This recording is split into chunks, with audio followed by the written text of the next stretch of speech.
Look, I'm unstoppable. Forget your defense, nothing but an obstacle. Run it back, switch it up, call it audible. Serving up them Hail Marys till the game over with the showstopper. So hot, you gotta blow on it. I said I'll huff and I'll puff, then I'll pass to my left while I'm looking to my right. Hit them right in the chest. It be looking like magic, better give me the throne. I ain't talking about Patrick, but I rep my home. I'm never at the end of my zone. I'm bad to the bone, eating up these pig skins like they chicharrones. And you a douche cabron. Mira, mira at the mirror on the wall. I'm the greatest of them all. They gon' put me in the hall. Your name is only written in a bathroom stall. Quit your stalling and make a play. My drive too long, pop the clutch, I don't pump the brakes. I know what it takes to gain the muscle, get rugged. These butterfingers be fumbling, squash the scrimmage and rub it in Robitussin. How I give them concussion, they see in double, they rushing. All right, what's up, everybody? Welcome to the Texans Fan Battle. I'm your host for the night, Fifth Ward Crenshaw. We have a special guest, but before we get to the special guest, let me introduce you to my amazing trio. We got A1 since day one, Texan, Matthew Briggs. Say what's up to everybody. What's going on, fellas? Excited to be here. All right, we have the Space Legend on Twitter. We have the Reddit Legend.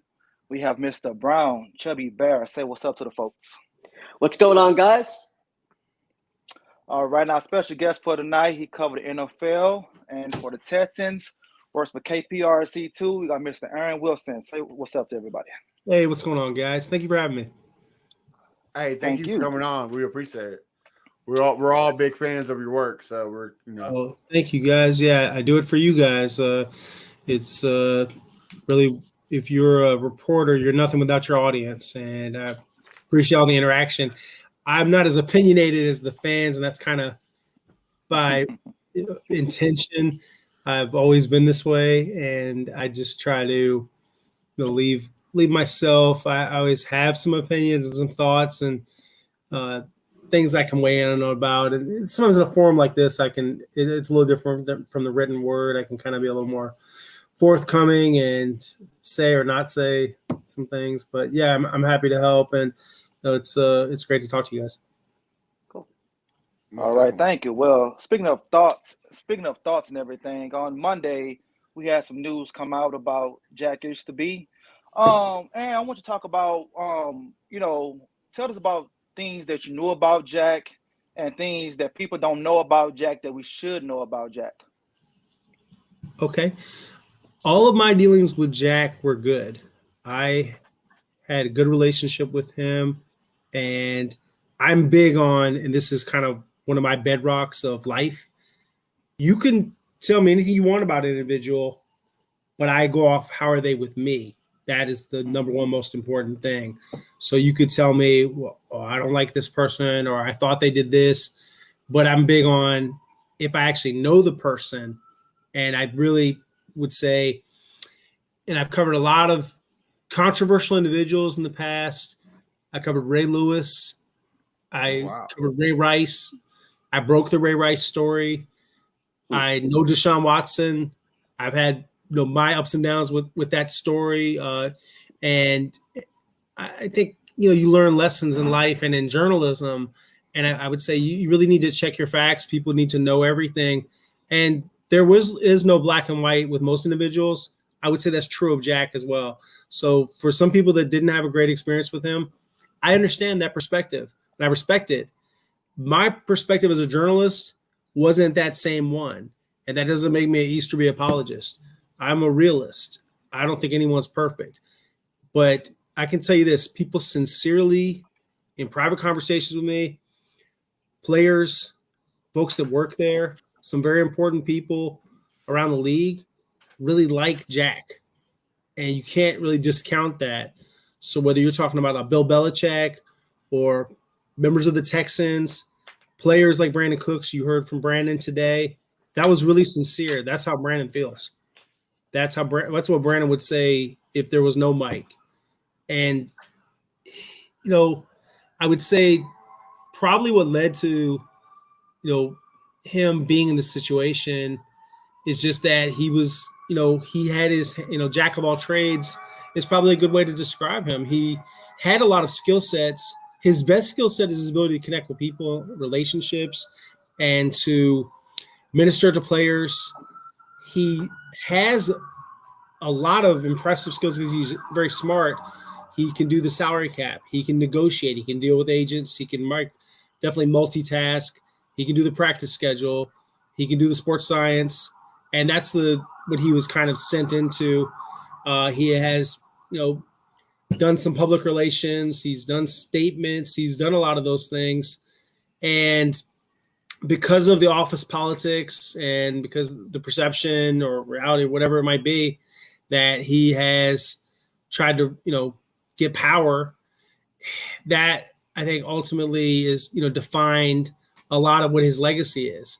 The Sports Illustrated article, I won't name names, but there was some agendas with that article, and that really ruined him in terms of perception because it's such a large media outlet. It was such a detailed article. So what do people do? They believe everything they read.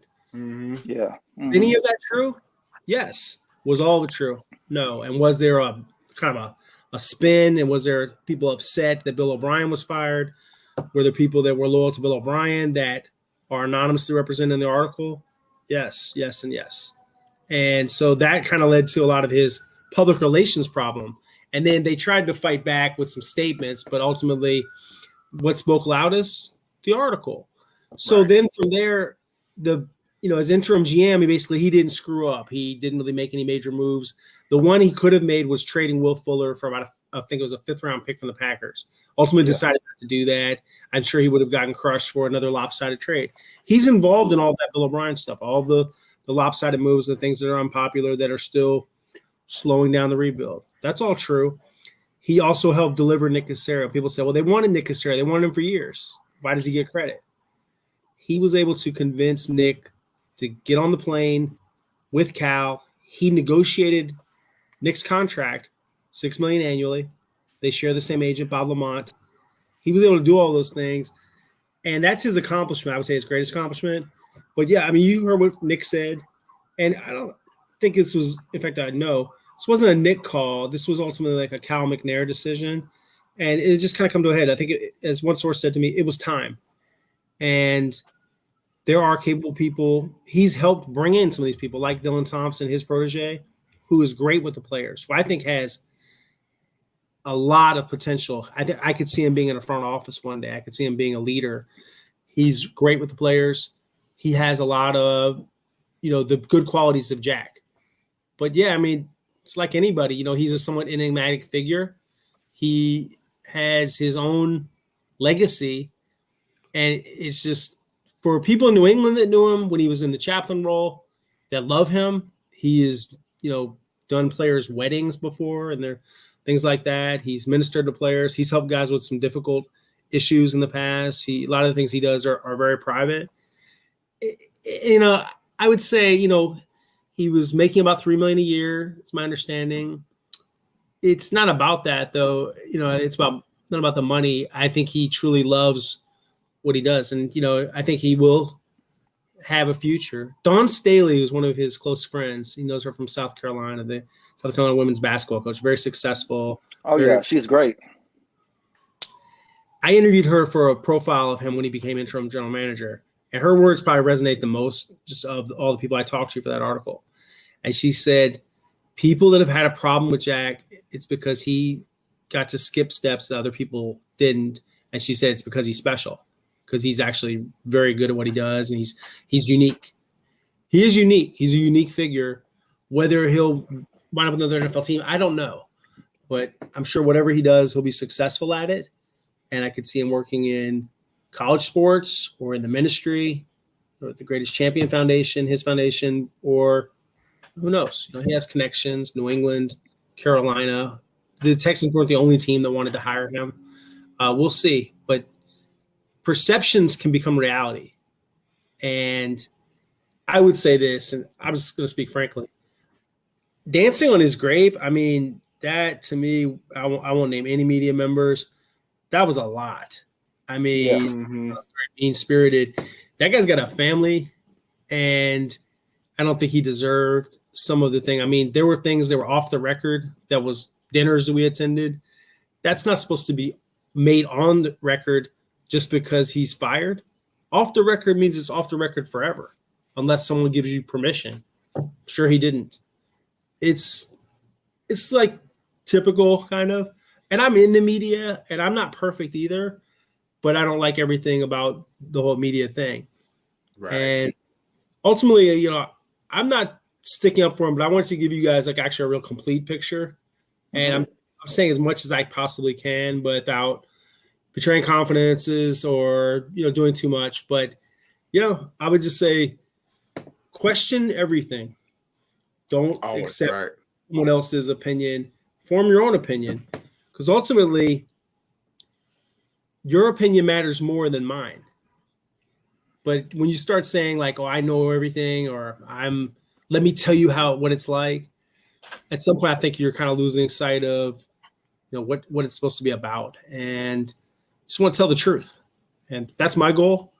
And, you know, but I want to do it with some humanity. And ultimately I cover people. So like when I'm in the locker room and if I'm talking to Laramie Tunsil, we do like an interview, but we're going to talk, have a real talk, you know, and I think you just want to have very genuine, authentic relationships. And I think a lot of the really great beat writers that we have and journalists that cover the team every day are the same because you just want to get it right, but you want to be respectful because it's a hard game to coach, hard game to play, hard game to scout, hard game to do anything, whether you're public relations, whether you're running the weight room or the training or whatever department it might be, sales. So, you know, I can say, well, I know what I'm doing with my job, but I don't think I can do their jobs.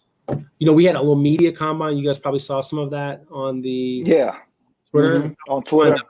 I've got an injury. I've got a back injury, and then I fell and I hurt my triceps. So I tore my triceps, and that's why I'm not on camera. I got a cast on, and I'm just kind of healing up. I had surgery during the bye week on Saturday, so I'm kind of on the mend. I'm not on the IR, but I'm trying to. Monday was my first day back, so I haven't been driving. My wife drives me to work, and not to give too much information, but what I'm getting at is you're trying to just kind of keep up with everything, and you know this has been a strange week for me. I can tell you that, but it's a privilege to cover the team. It's always interesting. It's never dull, and they got this game coming up with the Raiders. But yeah, I think I'm going on too long, but let's get into some more of your specific questions about what happened. I mean, you cover a lot of it, but do you is there a specific reason why they chose Monday and not like the beginning of the season or the end of the season?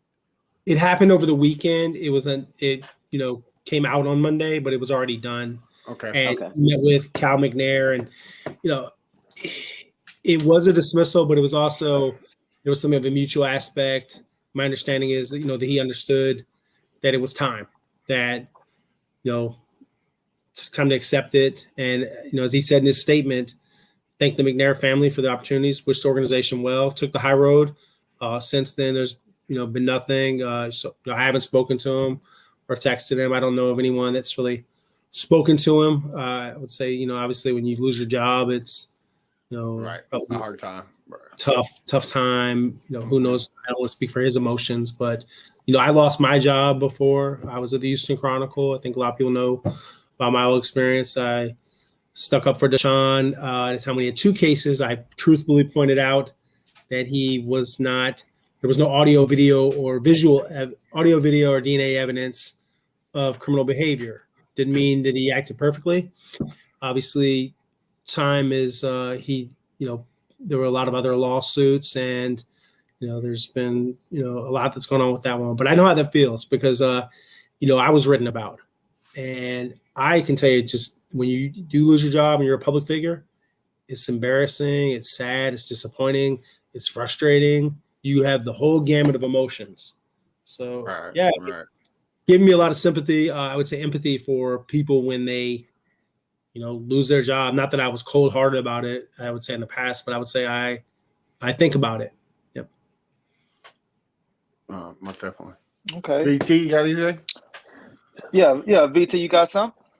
Yeah. On Jack? So just going back to Jack, why do you think that there was at least 4 players or so, like DeAndre Hopkins, Jalen Strong, that reacted pretty much ecstatically when he was fired? So he obviously spoke, worked well with certain players like Brandon Cooks, but there were certain players that really did not like him. What do you think is the reason why he was getting a lot of hate, and not particularly in the media, but from players specifically? In the case of DeAndre Hopkins, DeAndre felt like Jack had something to do with him being traded. He loved being in the city, but he didn't. There was some criticism of his practice habits. There were some things that they pointed out.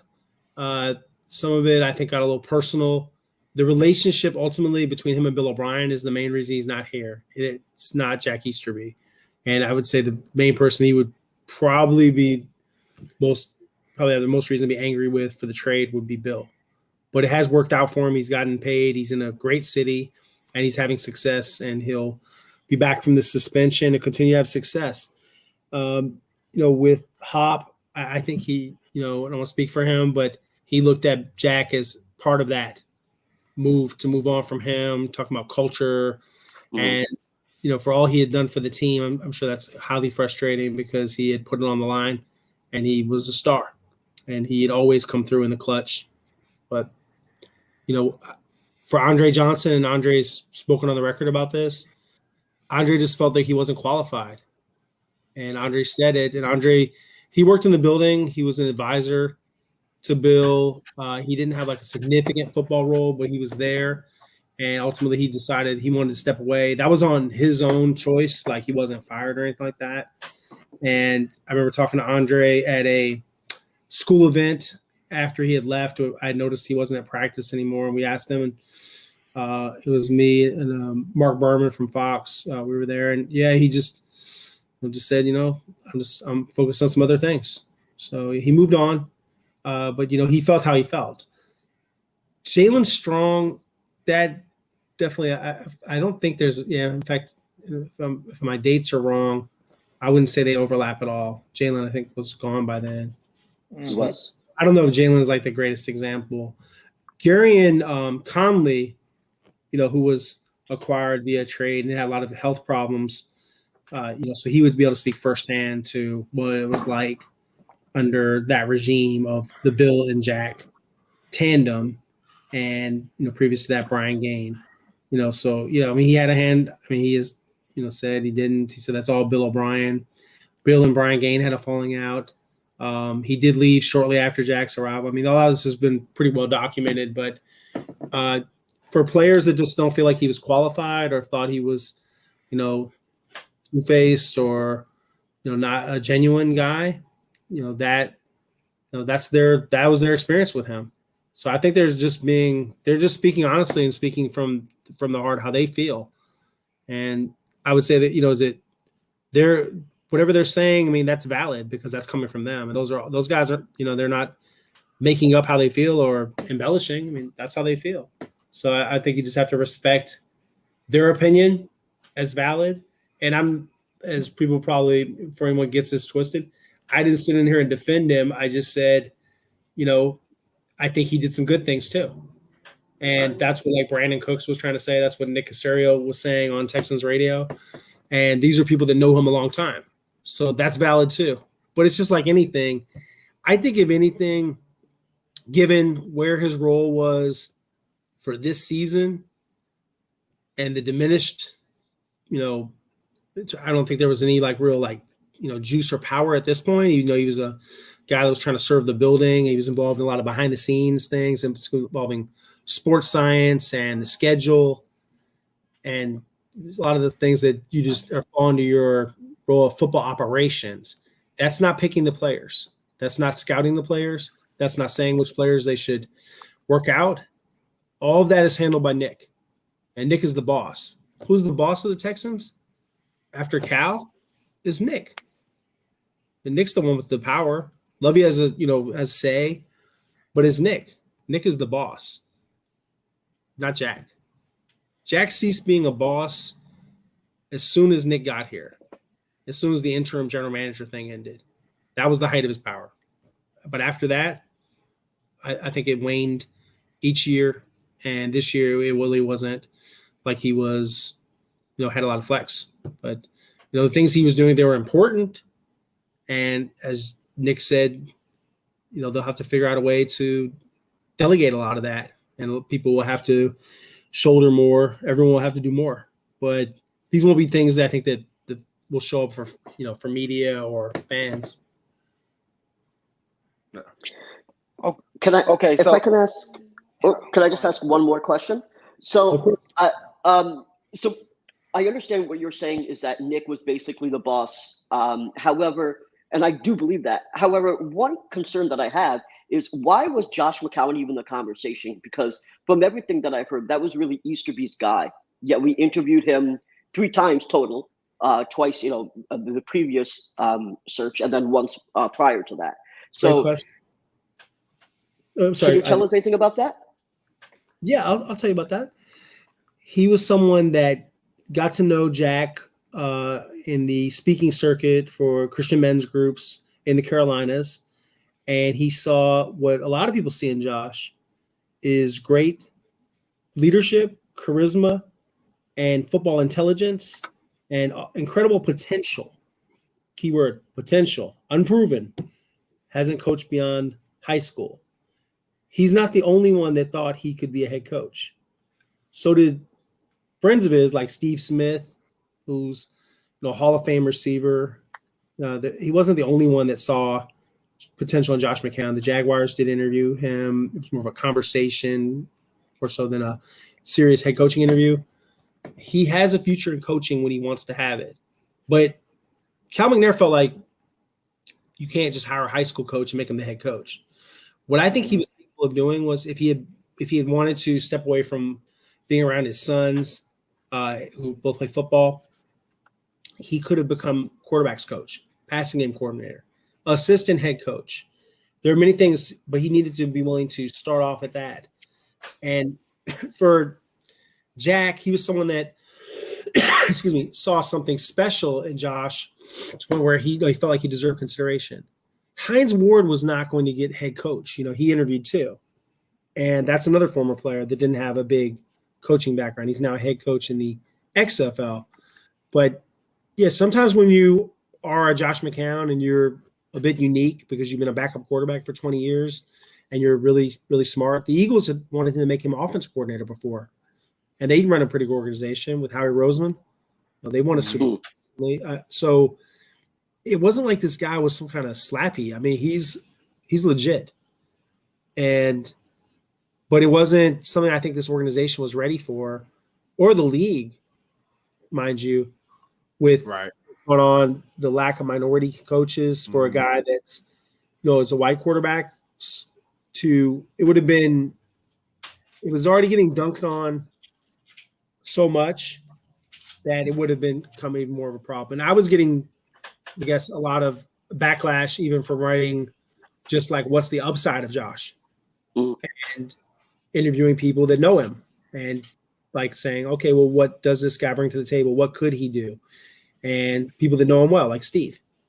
And that was kind of like where a lot of my piece came from on that. But I mean, he pushed for it. I think him not getting him in lost some standing. Yeah, sure. And sometimes like you have to read the room, like when something's falling short, if he's not getting it, maybe, stand down. But yeah, he almost got the job. And then they didn't really, their backup plan was Lovey. They scrambled and they hired Lovey. They promoted him. And they looked at some other coaches, who interviewed Brian Flores, who was in and is in litigation with the NFL. And I don't think this was ever his preferred destination anyway, was to come here. But he interviewed. And my understanding of their Zoom was more just like a combo because they all know each other. It wasn't like, what are you going to do? What's your plan? And he had just gotten fired by Miami. So that's what it is. I mean, the McCown thing, it's not only him. It's something that the organization entertained and ultimately they passed on. But that shows in my mind if he was the boss, if he had all the power, if he was the man in charge, then Josh McCown would be your coach. Right. And I think he would have been popular with the media, and I think there would have been a lot of interesting stories, and we would have enjoyed talking ball with him. And the guy's very smart, and he's a heck of a talker.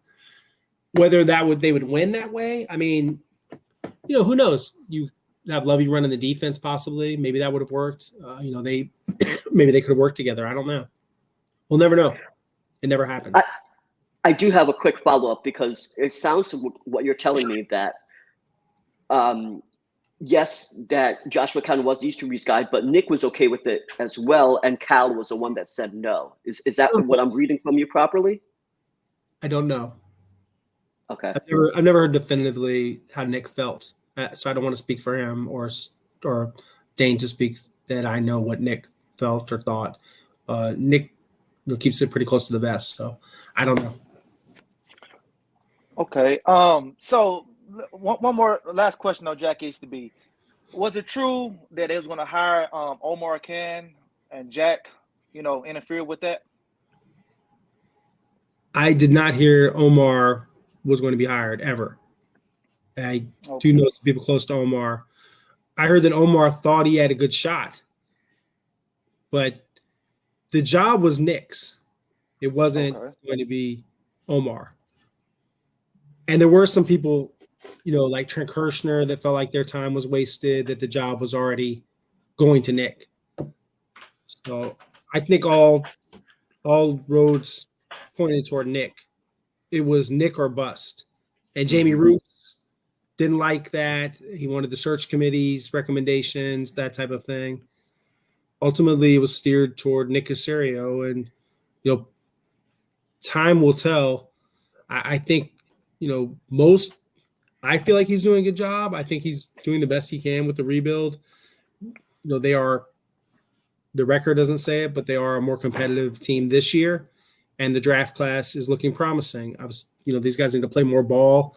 They'll develop, but what I'm seeing so far from Derek Stingley, Jalen Petrie, Kenyon Green, Damian Pierce especially, that's all encouraging. And he picked those guys. So those are his draft picks, him, the scouting department, James Lifford, Mosaic McCurtis, all of those guys that work in scouting, and Lovie Smith, coaching staff, all have a hand in that. But I don't know why the Omar Khan thing. I mean, I don't know I can't remember who reported that he was like, it was never promised the job, offered the job. So I think he thought he had a good interview, and some of the feedback, I think it may have gotten to some national media.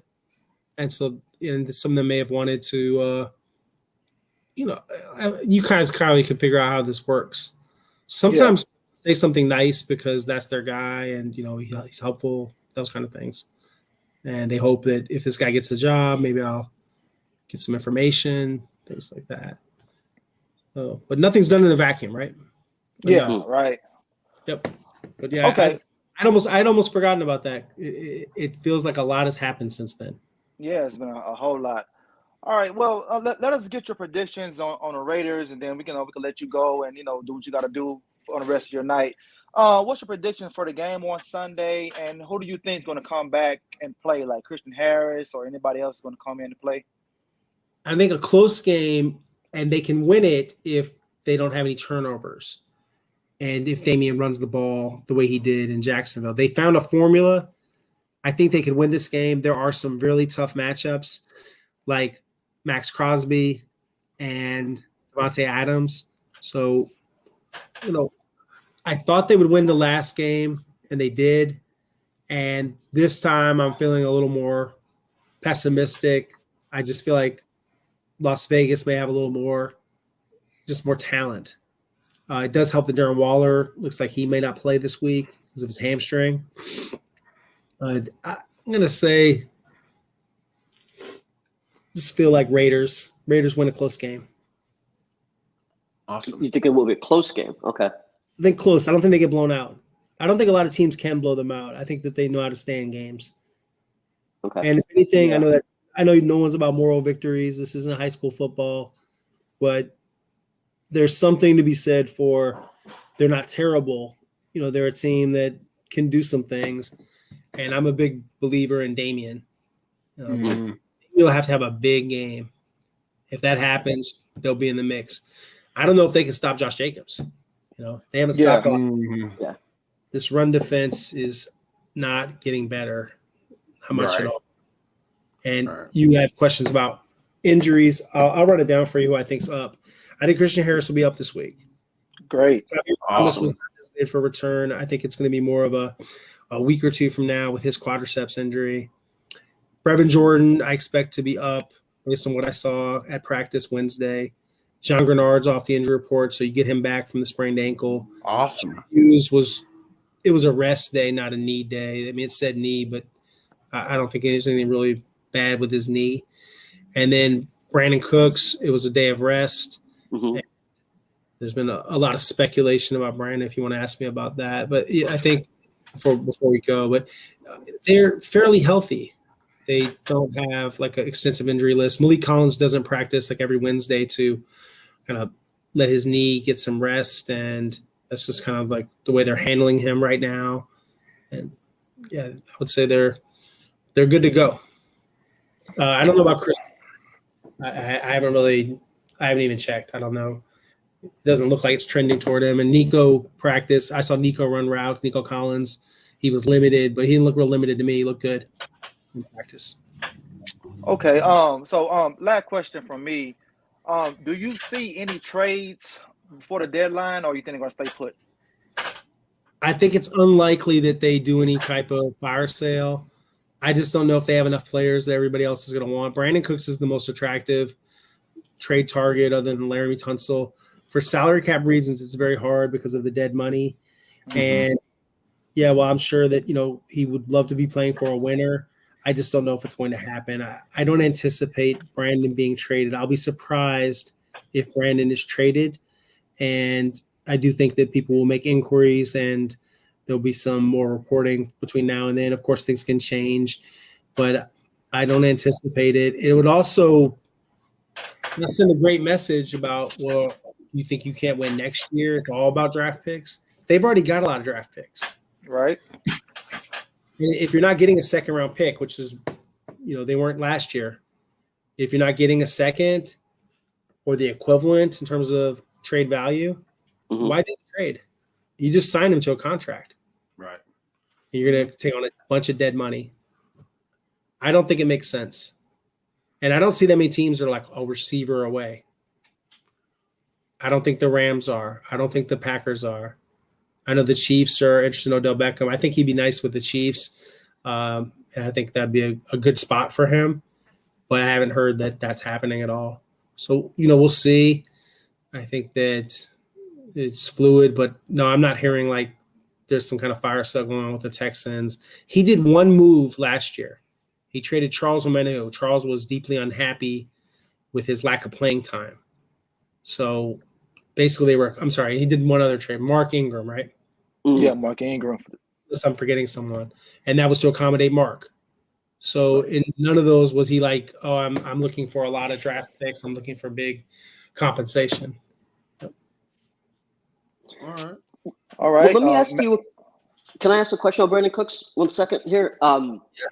What do you think of why Brandon Cooks' performance hasn't really been what we've seen in the past? He's a vet. He's supposed to be our constant 1,000-yard receiver. He's been dropping passes. He doesn't look the same. And I'm not saying that I think he's on the chopping block at all because, he's already said that he would rather retire than to get traded. And you're right. We do have enough draft capital. What do we need more draft? Well, you can always use more, but I understand what you're saying. But what do you think is going on with Brandon Cooks? And like I said before, even though I don't think he will get traded, do you think that's something that they're even thinking of if his performance doesn't come back up to par before the trade deadline? I would say his performance, he's responsible for his own performance. There were some catches he could have made. There were also some balls where I thought it was like poorly timed. It wasn't like it would have, like the low throw in Denver. I blame him for forced passes to him when obviously, Davis wants to get him the ball.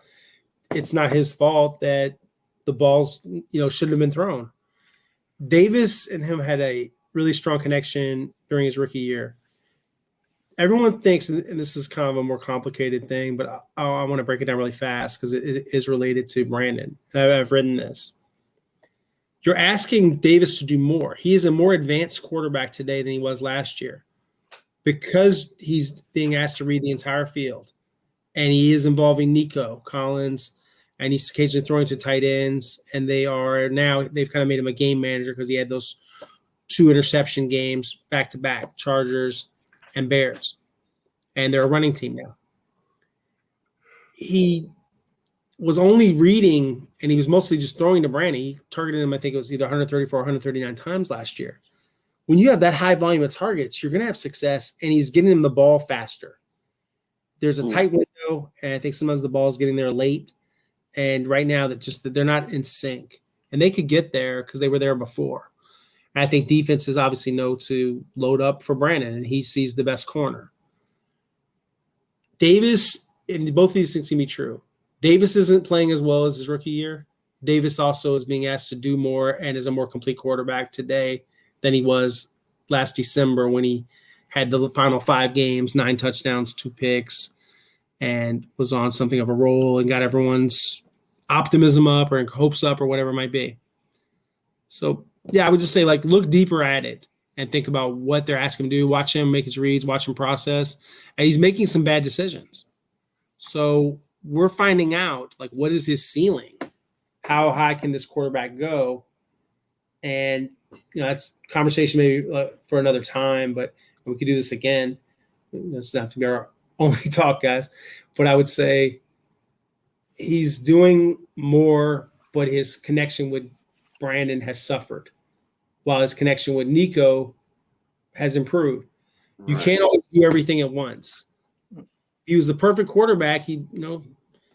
Last week we covered a game where he outplayed Trevor Lawrence. Trevor Lawrence had 2 interceptions. Yeah. Not Davis Mills. Trevor also made some really impressive throws. So did Davis. Some throws to Nico on the sidelines, the throw to Jordan Akins. He makes nice plays. I just wonder, he's a 3rd-round pick. He was not a 1st-round pick. No one's ever said that Davis was going to be like a Pro Bowl quarterback. Maybe this is who he is. He's inconsistent right now. Maybe he finds some consistency. He can become a solid quarterback, game manager that wins some games. But if you gave him everything, let's say Damian's a Pro Bowl running back. Let's say he's got Pro Bowl wide receivers and he's got a lights out defense. He could win. I've covered teams like that before. There were teams like that in Baltimore. The Ravens. Yeah. Was Joe Flacco legendary? He was in the playoffs in the Super Bowl. He was elite then. Mostly Joe was all right. Joe was solid. I think Joe had a little more talent in his youth than Davis. But the point is, you can win if you have a good enough team. You don't have to have Deshaun Watson, the quarterback, to win. Davis Mills is right now, he's having some growing pains. Jacksonville was a tiny step in the right direction. If he played like that every week and he didn't throw any picks, but he didn't throw any touchdowns and you won, you guys would all be happy. That's his new standard. Winning cures everything. Let's see if he can do it again. And they're going to bring some heat with the Condor, Max Crosby coming. And I'm looking forward to that. I talked to Titus Howard today about it, and he's looking forward to this matchup. Remember, he didn't back down an inch against T.J. Watt a couple years ago, and T.J. knew he was in a football game. He had some stats. Titus won some fair share of those battles. He body slammed TJ more than once. I'm looking – this is going to be – if you like the trenches, I want to see this. Chandler Jones against Laramie, Max against Titus. It's going to be good. Oh, yeah. All righty. Fellas, any more questions before we let Aaron go? No, that's it. I hope to have you on again. It was a pleasure having you, Aaron. All right, guys. I enjoyed it. Yeah, thank you for having me. Tell us where we can find all your stuff, so that way we can spread your good stuff. Well, thank you. Yeah, I'm on Twitter at @AaronWilson_NFL. I'm on Instagram at AaronWilson7128. I am at click2houston.com, KPRC2, home of the Lovie Smith Show. And sports director Randy McElvoy and Ari Alexander and Chancellor Johnson, great guys to work with. And I am also with iHeartRadio Sports Talk 790 with the Sean Salisbury show. And enjoy all those things. And always open for more opportunities, and happy to contribute to things that come up, anything that should arise. So I'm excited. But those are some of the things I do. And please give me a follow on social. I appreciate it. Not everything on Instagram is all football. I do with my wife and food sometimes too. But I guess I'm like everybody when it comes to the gram. Gotcha. Right. Gotcha. Well, again, right. we appreciate you. All right, guys. Thank you very much. You have a good night. Thank you very much, Have a good night. All right, bye. Have a good night. Bye-bye. Get well soon. Yeah. Thank you. I need it. I am not 100%. You'll get there. All right. Thank you. Bye-bye.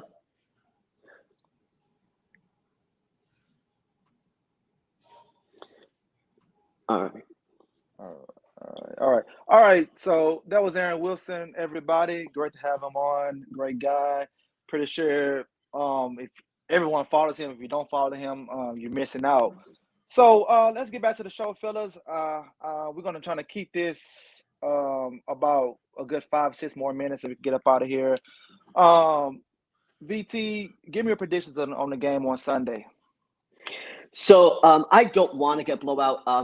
I've said this before, that I do think that this is not going to be a game necessarily that we're obviously not going to be able to stop Josh Jacobs. I think that's going to be the biggest thing. He had 150 yards one game, 140 yards on another game. You could easily see him getting 150 yards against us. We are not going to be able to stop the run.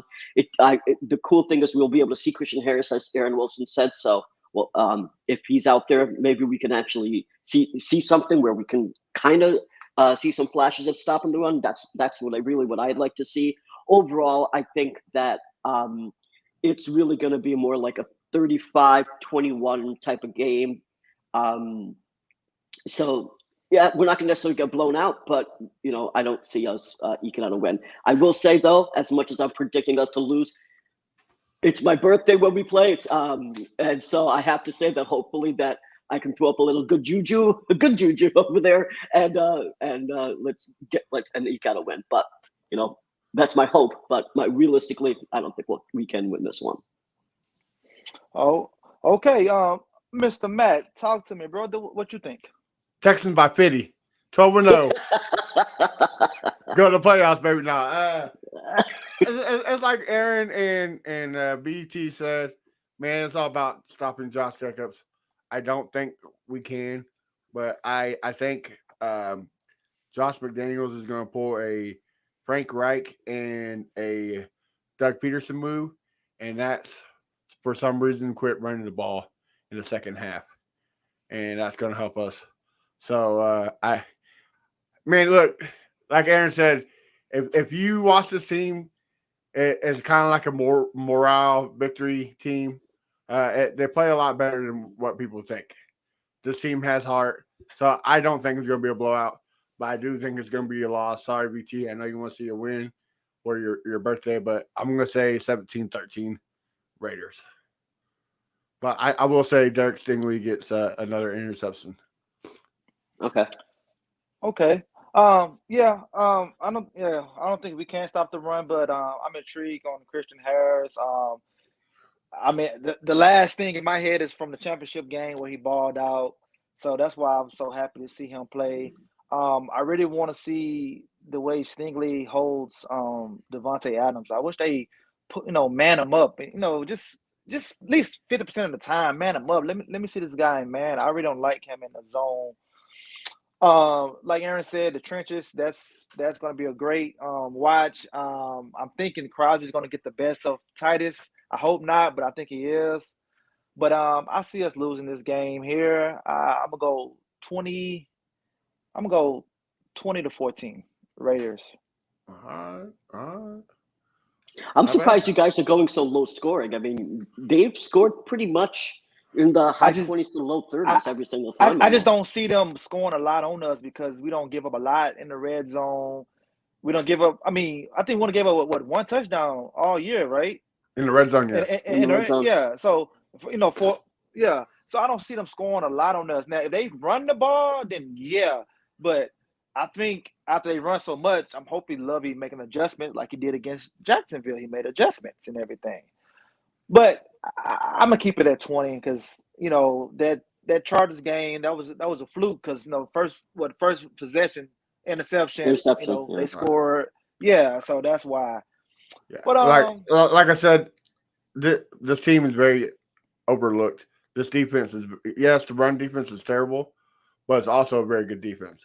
It causes a lot of high turnovers, and it, like Crenshaw said, it's top 5 red zone defense. So that's why I see a low scoring game. Yeah. Okay. Well, fellas, that should wrap up the show for tonight. We had a great show. Once again, thank you for Mr. Aaron Wilson coming on.